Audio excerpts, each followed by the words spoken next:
Hey guys, welcome back to another video.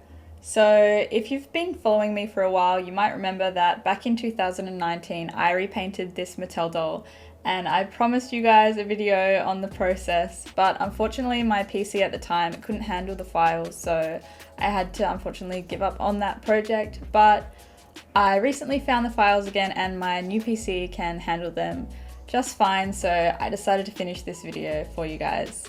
So yeah, let's get started. So this is what I was working with. His factory paint was questionable. I think all of them were, but that's okay. Also, his hair was like super gelled down and gross. It made my hands all sticky, so I'm just showing you here how disgusting it was. Anyway, so I started off by removing his clothes and then I just wrapped up his body with a paper towel and some cling wrap just to keep it protected, because I was going to be spraying his face with some Mr. Super Clear sealant just to make sure the watercolor pencils I was using were gonna grip to his face, but that'll come later anyway. So yeah, I just wrapped up his body and then struggled really hard to rip his head off. There was actually so much footage of me just struggling trying to get it off. It's actually a lot harder than it looks. I feel like Mattel really didn't want us to mess with these dolls, but you know, we all found a way. So I did bend that pin a little bit, struggling to take his head off, but I just bent it back into place. And then I started chopping away at his hair, just trying to get it as short as I could with my scissors, so then I could pull the remaining bits out from the inside, like with my tweezers. So that's what I'm doing here. I'm just cutting away, and it was all sticking to my fingers because of that gross gel, and it was not pleasant. So I swapped to a smaller pair of scissors and then cut his hair as short as I could get it, and that's what it looked like. And then I just grabbed my tweezers and sort of scraped around inside and pulled out the little bits of hair, because they're actually glued from the inside and they've got like these little glue balls which prevents you from like pulling them out from the outside, so you've got to sort of get in there and scrape around. It took a little bit of time, but like as you keep going you sort of learn the technique and you get quicker at it. So that's what it looked like after I was all done, and this is what the weird little hair bits look like. They're sort of, I don't know, they look kind of gross. And he was a big old clumpy boy that I pulled out of there. So it was actually kind of satisfying pulling them out from the inside. But yeah, there he is with his pile of hair next to him. And now I just dipped a cotton pad in acetone, just pure acetone, and started to remove the factory paint. So the paint on the top of the head was really easy to remove, but the face paint was really hard to remove. Like I said before, I don't think Mattel really wanted us to mess with these dolls, but you know, if you scrub enough with acetone, like it's gonna come off, so you can't stop us. So that's what I did. You'll see here me struggling. So I just sort of soaked the cotton pad and then just pressed it against his face to sort of like soften it before I really started scrubbing at it. And it still wasn't really budging, as you'll see here. But eventually it came off, and I had to get in there with a Q-tip just for like the corners of the eyes and also like the corners of the mouth where the sculpt is like really deep. So I just got the rest of the paint out with that, and then we were all good for the next step. So this is what it looked like after I'd removed all of the factory paint, and then I just sprayed it with 2 coats of Mr. Super Clear just so the pencils have something to grip onto and they show up more vibrant. I actually think they did a really good job with the face sculpt of this doll. It's just the factory paint like made his face look a bit weird, because it actually really does look like him, like once you remove all that. So it gave me a good base to work off. Anyway, so now I'm just going in with my pencils, just making sure they're really sharp, and I started off with this light sort of mustardish color, and I just sort of drew in really lightly all of the facial features. And I just took my time working up in layers, and whenever I felt like my pencils weren't really vibrant or like showing up well enough anymore, I just spray another coat of Mr. Super Clear, and that would just help set everything underneath, sort of like a save button, and then I would continue to work on top of that. And to avoid making any like big mistakes, I just started off with a really light colored pencil and then slowly worked up the details with like a little bit more of a darker pencil and then another darker one on top of that. So it just went really slow, and I think if you guys are trying to repaint a doll like this, I think if you do it that way and just break it down into steps, then I think you won't have too much trouble. Also, at the time of filming this video, I wasn't really used to filming at all or like recording me doing any kind of like art, so I am kind of out of the frame and it's really annoying. So I'm really sorry about that, but yeah, it's not the greatest angle for watching. But if I do another one, I think it'll be a lot better because I've had a little bit of practice now with filming. So yeah, for the face repaint, I pretty much just use colored pencils and soft pastels for like a few of the shadows and the blush and stuff like that. And this is how it turned out. I was pretty happy with it. I also added some gloss like on the eyes and the lips. I think I used like Mod Podge.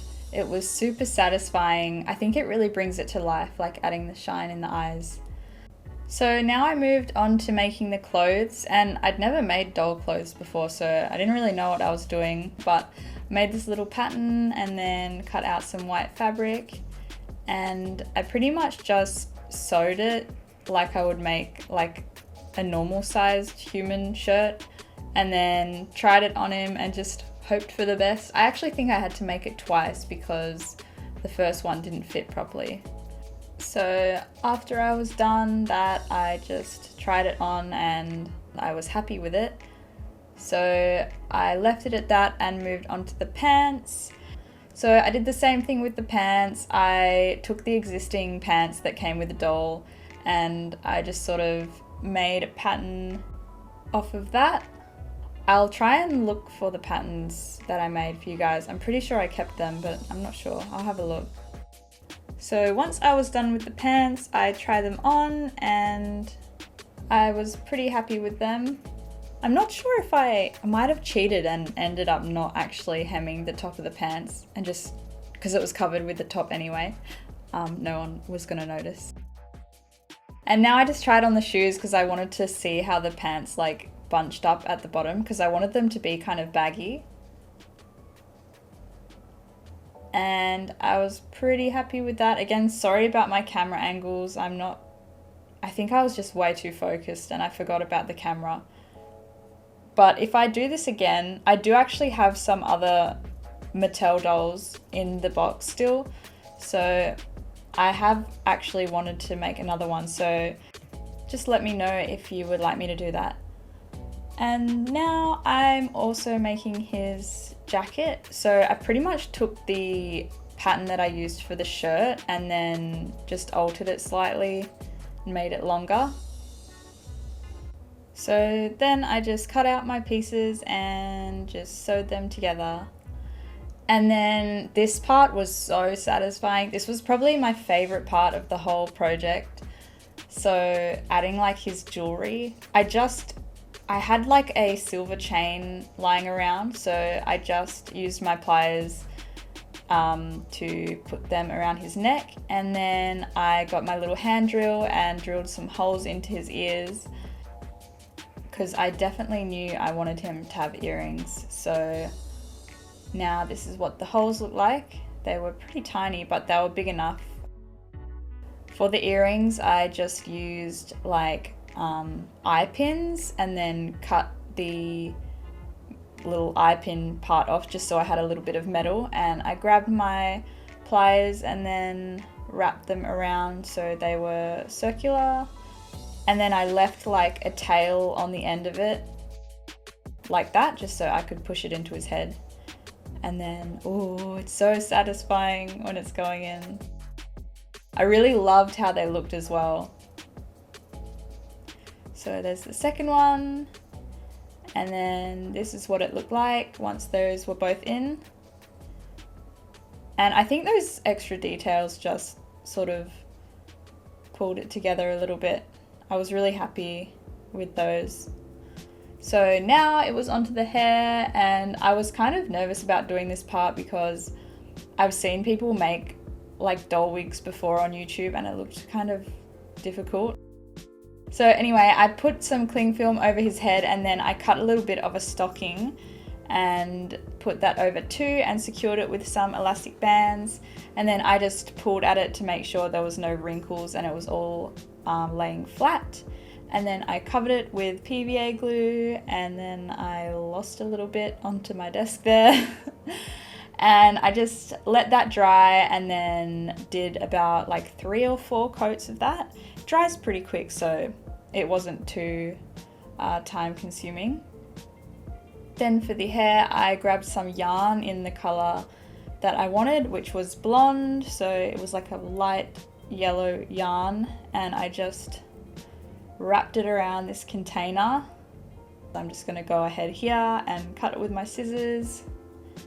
As you can see, there are lots of in-depth tutorials on how to make a yarn wig for a doll, so I would suggest you guys maybe look that up for a more in-depth tutorial, because I'm just sort of racing through this.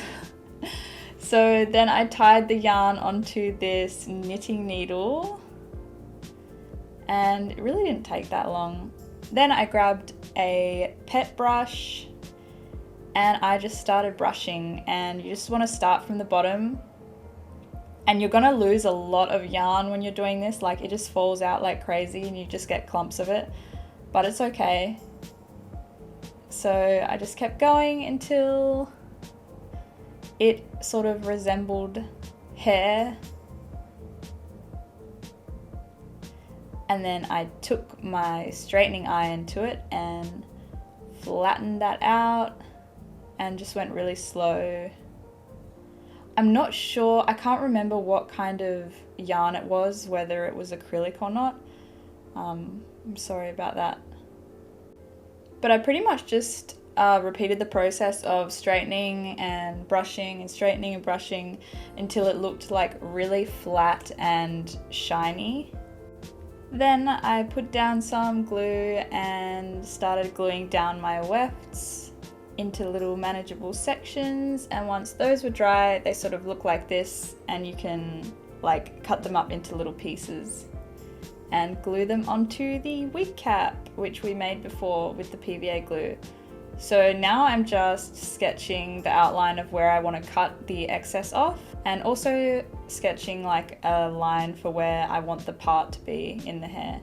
And as you can see, the wig cap, that stocking like now holds its shape by itself because of the glue. So I just cut that out, and then it sort of turned into this little removable wig cap, which I could fit on his head perfectly and start to glue down the wefts for his hair, and he would be bald no longer.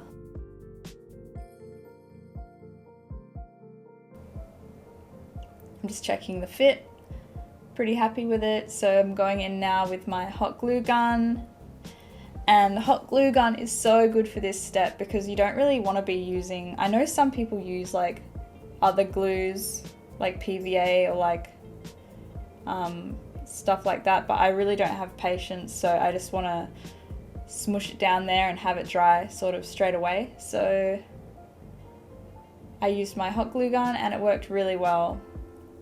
So there's the first weft, and then I just continued with the same technique all the way up the back of the head, and then he had this like really sick mullet which honestly should have kept it like that. Look how glorious it is.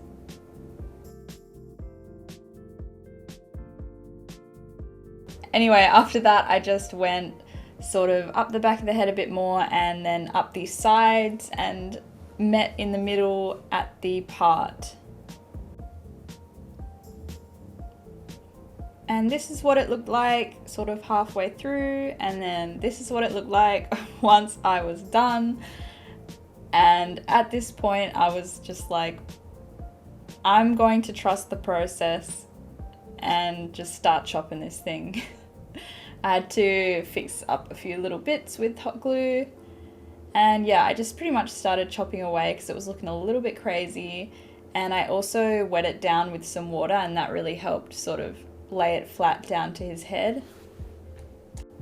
So after I was happy with the style, I went in with some more soft pastels and I just sort of deepened where the part is and where the hair comes together, just with like a sort of yellowish, orangish shade.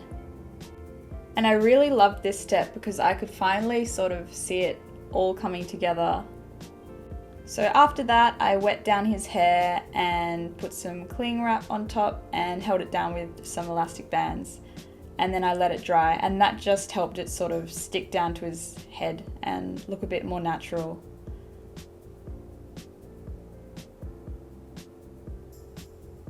So then I didn't really want his hair pinned straight. I wanted it to have a little bit of wave to it. So what I'm doing here is I'm just wetting it down again, and I'm placing some elastic bands in a way that sort of created a few little waves in his hair. So I put 2 horizontally, and then I used this little pin tool to just grab a few pieces of hair and pull them out a little bit just to create more of a wave in the hair. And then I left it overnight to completely dry. And then once I removed the elastic bands, it looked like this, and I was really happy with the effect that it created. So for the shoes, I wanted them to be a little bit more accurate to what his looked like, so I took this little piece of Warbler, which is a thermoplastic, and I heated it up with a lighter, and then I just placed this little bit across the shoe, and it's Warbler has its own built-in adhesive, so I just pressed that down and it stuck. And then I just painted them black. Then I used some white acrylic paint to create this little detail on his pants. And this is what that looked like once it was all done, and I was pretty happy with it. And it was all starting to come together at this point. I just grabbed a little bit of grey acrylic paint and sort of weathered the shoes just to make them look not so much like one plain black colour. And then I started trying on some of the pieces together, and this is what the shoes and the pants look like. I really like the way the pants were sort of like bunching up around the shoes. So now here's the jacket, and I just did a little bit of detailing on that, just trying to mimic the actual jacket that he wears. And once that was done, I could try it all on, and he was complete.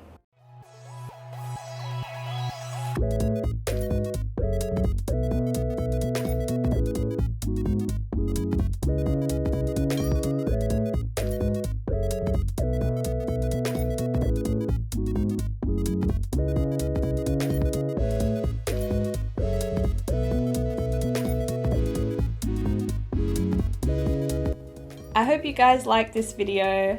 Once again, I'm really sorry it took so long for me to make, but I hope you enjoyed it, and let me know if you'd like to see something else like this in the future. Thank you so much for watching, and I'll see you guys in the next video.